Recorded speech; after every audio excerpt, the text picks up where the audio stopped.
Welcome, friends, to another Wolff Responds. I call this one Converting Allies into Enemies.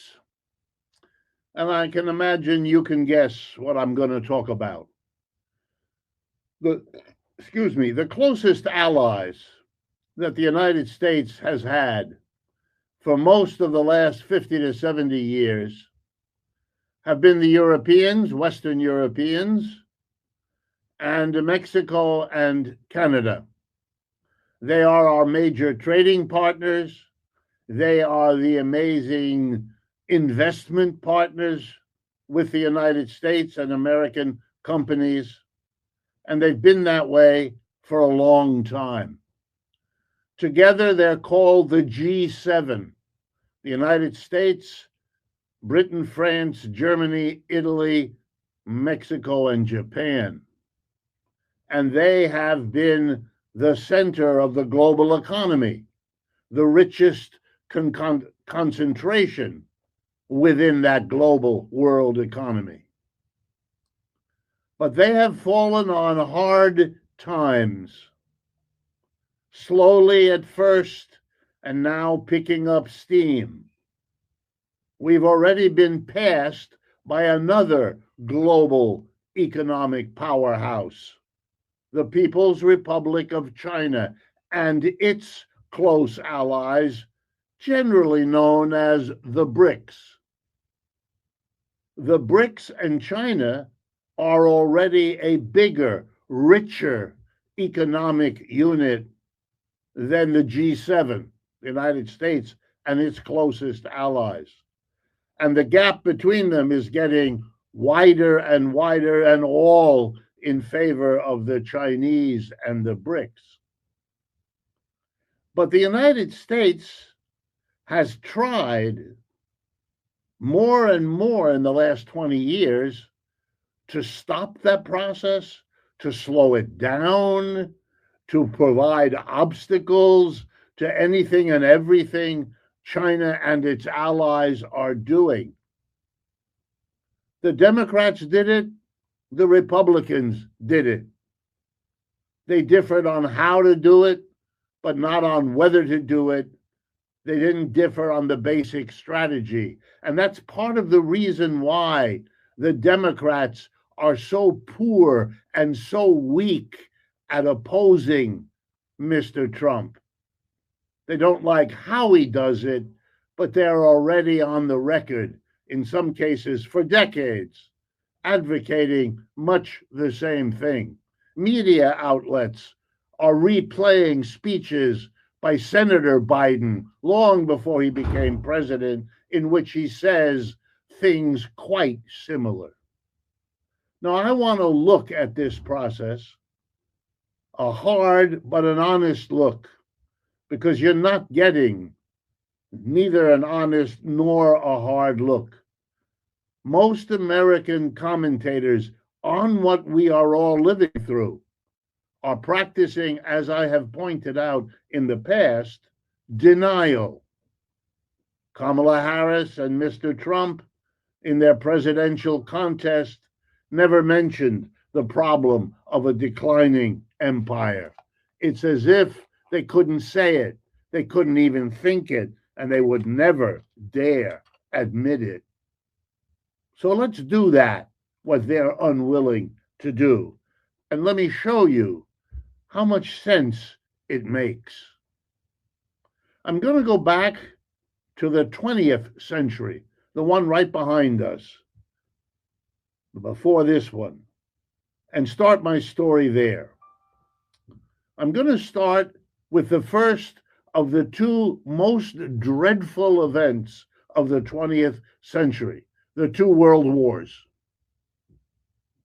The First World War, basically a war between Britain and its allies versus Germany and its allies, was clearly the result of the previous 50 to 60 years of an ever more bitter, intense competition.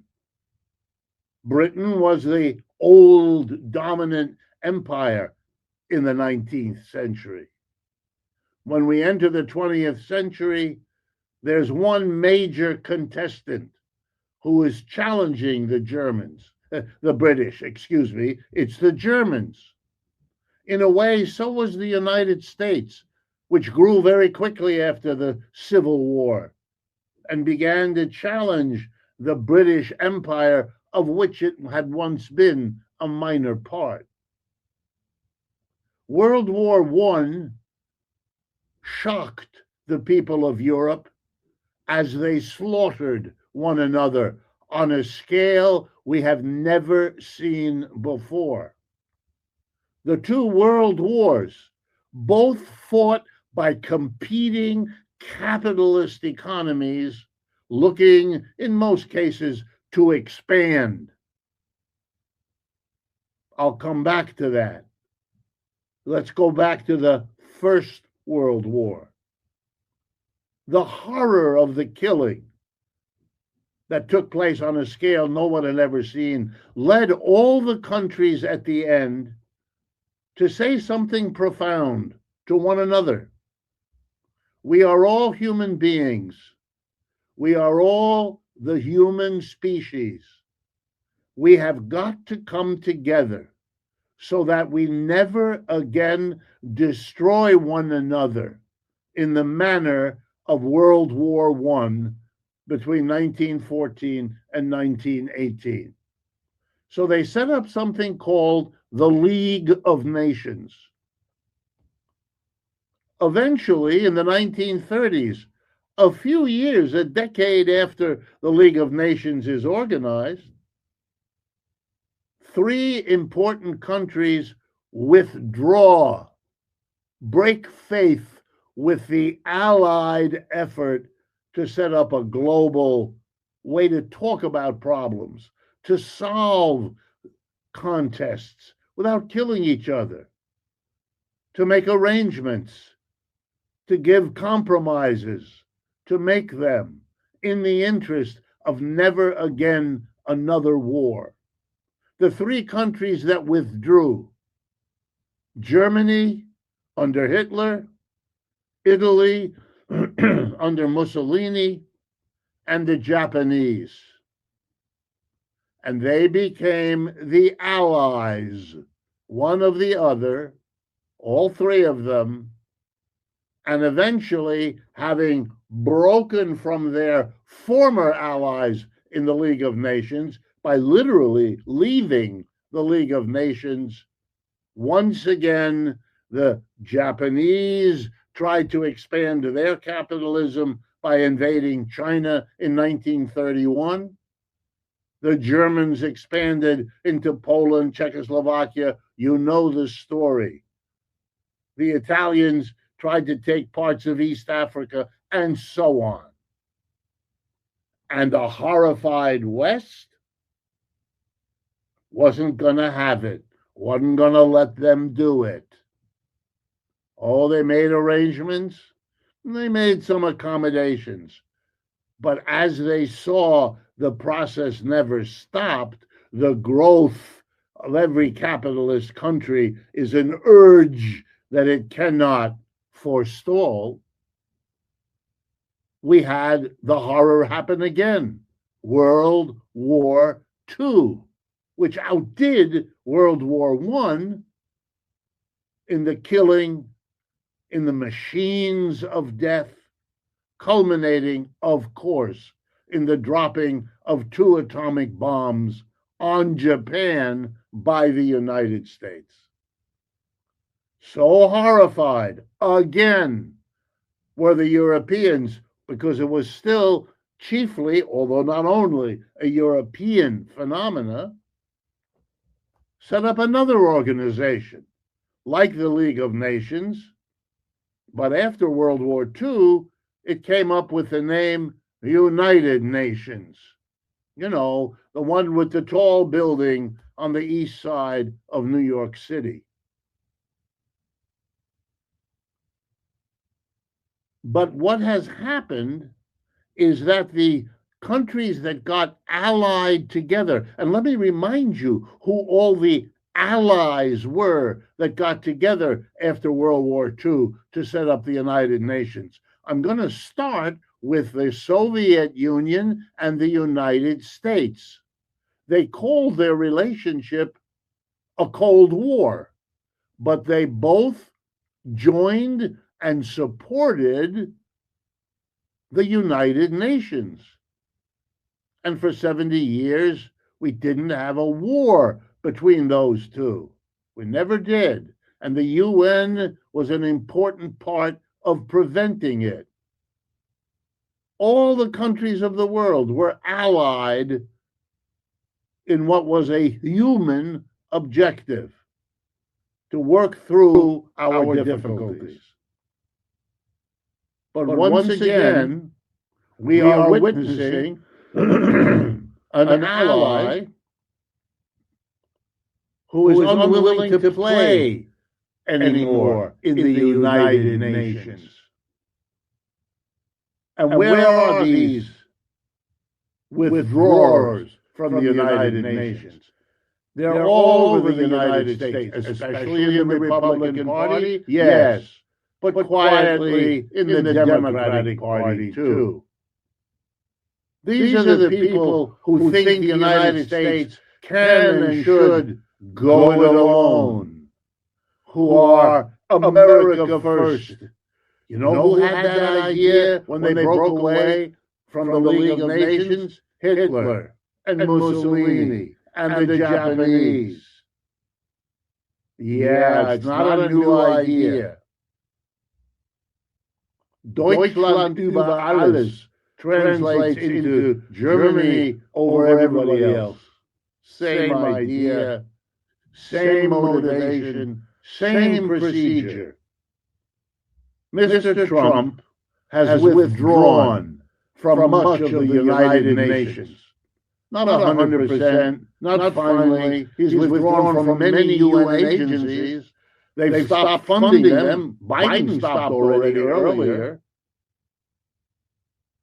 What are we seeing? The idea we can do it all alone. The Germans thought that too.